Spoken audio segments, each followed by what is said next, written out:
Muy buenas a todos. Vamos a continuar con el caso de Pedro Sanz.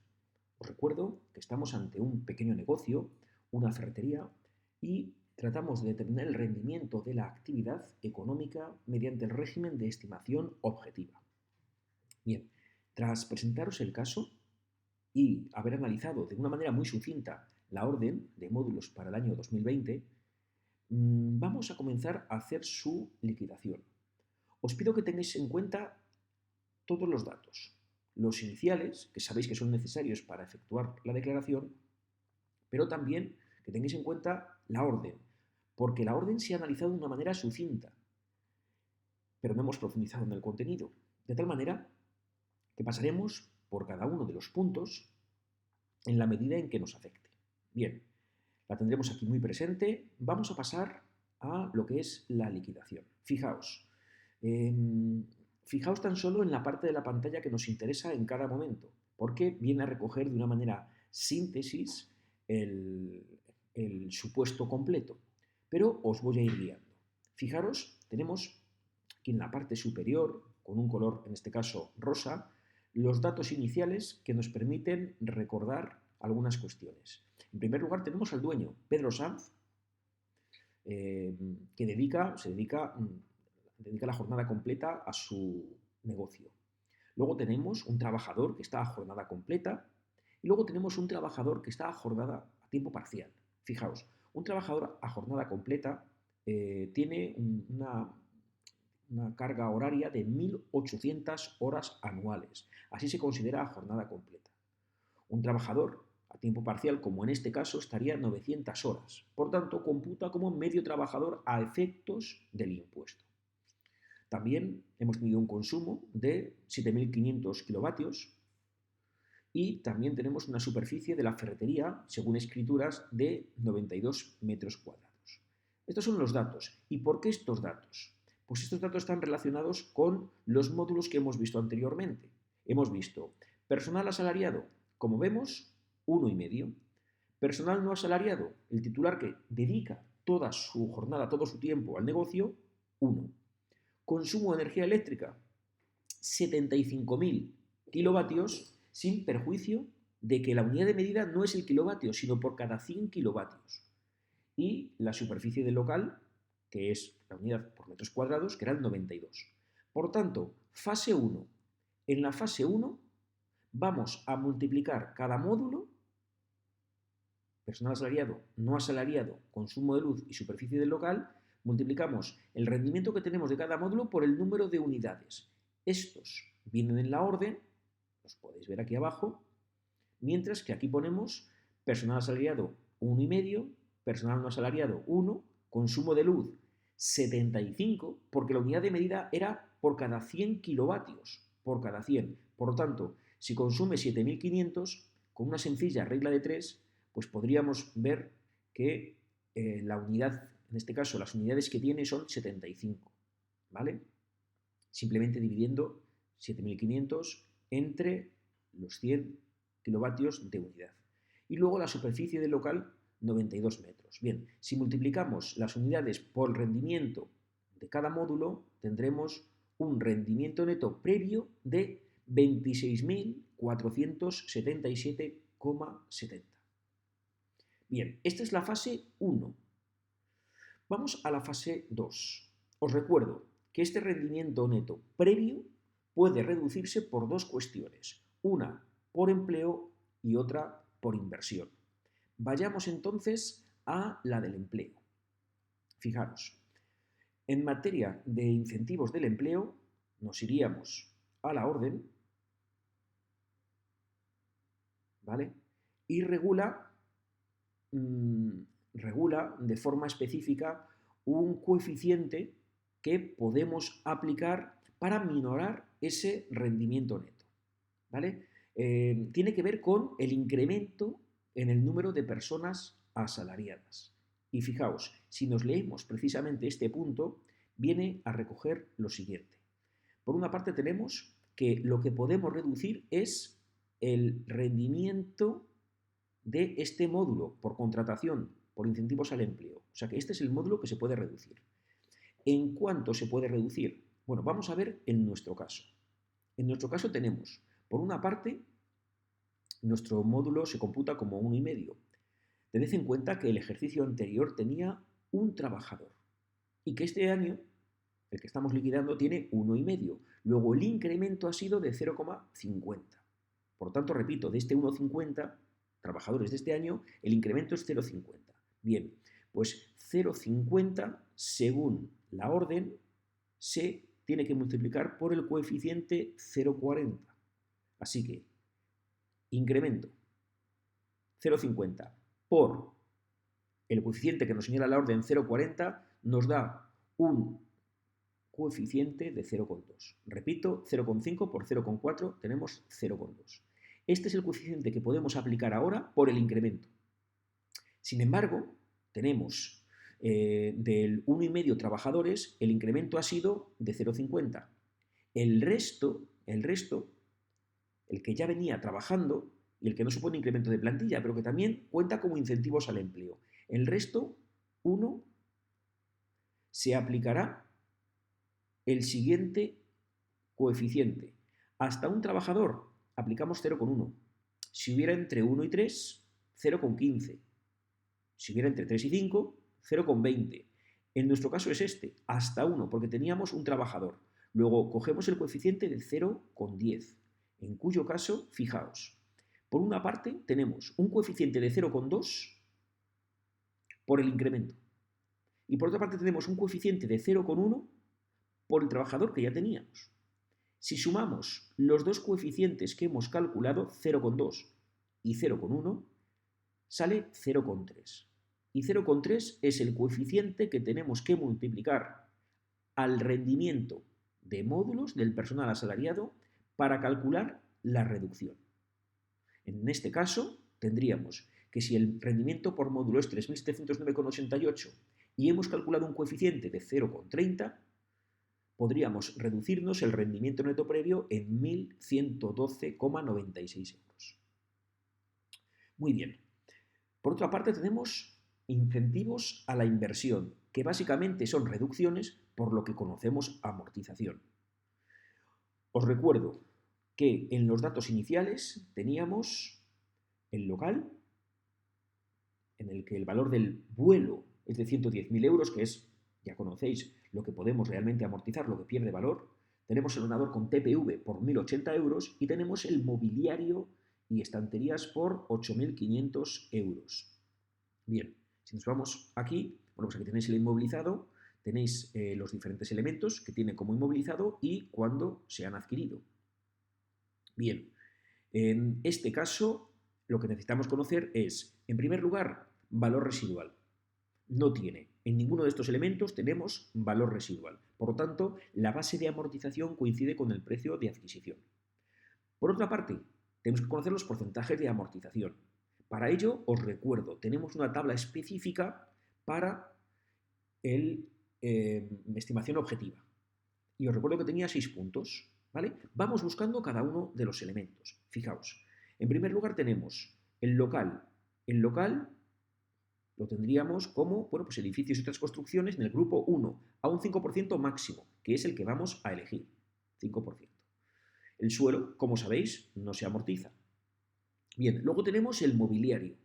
El mobiliario, vamos a buscarlo en primer lugar. El mobiliario estaría de forma concreta, útiles herramientas, aquí no, ¿vale? Batea, barcos son muy específicos, inmovilización intangible no tenemos, elemento de transporte y el resto de inmovilizado, fijaros, muy genérico, al 25%, ¿vale?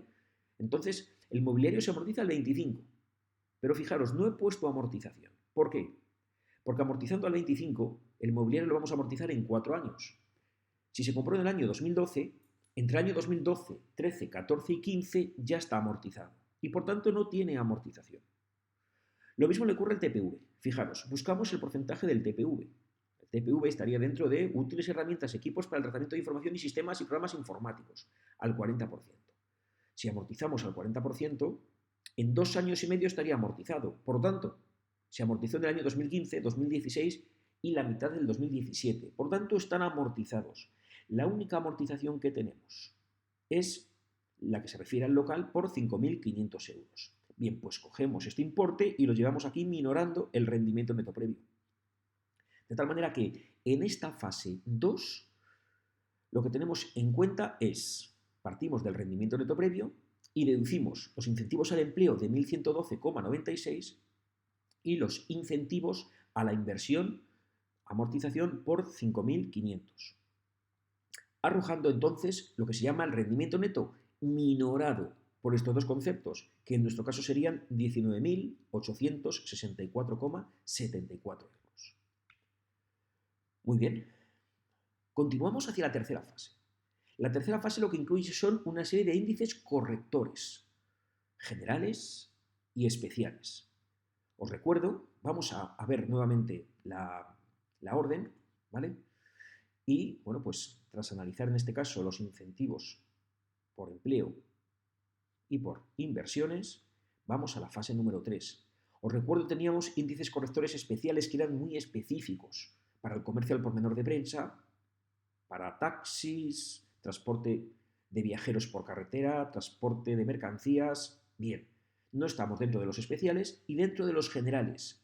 Dentro de los generales tenemos por empresa de reducida dimensión, siempre y cuando se cumplan estos requisitos. A ver, las empresas de reducida dimensión tienen que tener titular persona física, que se da en nuestro caso, ejercer actividad en un solo local, que también se da, no disponer de más de un vehículo, o sea, uno como máximo, y no tiene que superar la capacidad de carga 1.000 kilos, también lo cumpliríamos porque no tiene, en este caso, esta actividad. Teníamos también sin personal asalariado. Sin personal asalariado, en cuyo caso, dependiendo de la población del municipio, pues el índice es diferente. Y fijaos, cuando concurran la 1, 2 y 3, estas tres que hemos visto, no la de sin personal asalariado, que hasta aquí no lo cumpliríamos, ¿vale? Porque recuerdo que tiene un trabajador y medio. Pero cumpliendo las tres primeras y con personal asalariado hasta 2, se aplica el índice del 90%, del 0,90, con independencia de la población del municipio. Bien, si nos vamos a nuestro caso, entonces, por empresa de reducida dimensión, cumplimos todos los requisitos y tenemos contratados a 1,5. O sea, que estamos dentro del límite. Por lo tanto, aplicaríamos un coeficiente del 0,90. ¿Aquí qué tendríamos que hacer? Y os voy a explicar también lo que yo he hecho. ¿Qué tendríamos que hacer? Cogeríamos el rendimiento neto minorado, 19.864,74, y lo multiplicaríamos por 0,90 para hacerlo más pequeño y se convertiría en 17.878,26. Bien, yo lo que he hecho es, en lugar de reducirlo directamente, lo que he hecho es, si le estoy aplicando un coeficiente del 90, de 0,90, lo que voy a hacer es aplicarle una reducción de un 10, de lo que falta hasta 1. ¿Vale? Entonces, he calculado el 10% de 19.864,74, que es 1986, simplemente para conocer la cuantía, y así, si el rendimiento neto minorado le resto esté por empresa de reducida dimensión 1986, llegó a la cuantía de 17.878. Bien, no podemos quedarnos exclusivamente aquí, porque había otros índices correctores, ¿no? Os recuerdo, por temporada, pues no, porque está abierta todo el año la ferretería. Por exceso, cuidado, cuidado, porque fijaos que el coeficiente anterior me permite reducir el rendimiento, pero hay otros que lo aumentan, ¿vale? Entonces, si el rendimiento neto minorado que hemos visto anteriormente y rectificado como hemos visto antes supera determinadas cuantías, habría que aplicar el coeficiente del 1,30 al exceso sobre estas cuantías. Y esto entonces es muy, muy importante. Fijaos, nosotros teníamos, o partimos ahora mismo, hemos partido de un rendimiento neto previo de 26.477, que con los incentivos a empleo e inversión se ha quedado en 19.874, y con el índice corrector general este de empresa de reducida dimensión se ha quedado en 17.878. Fijaos, cuidado, porque nos encontramos, hay que buscar la actividad, ¿vale? Veis en este caso que hay unos límites,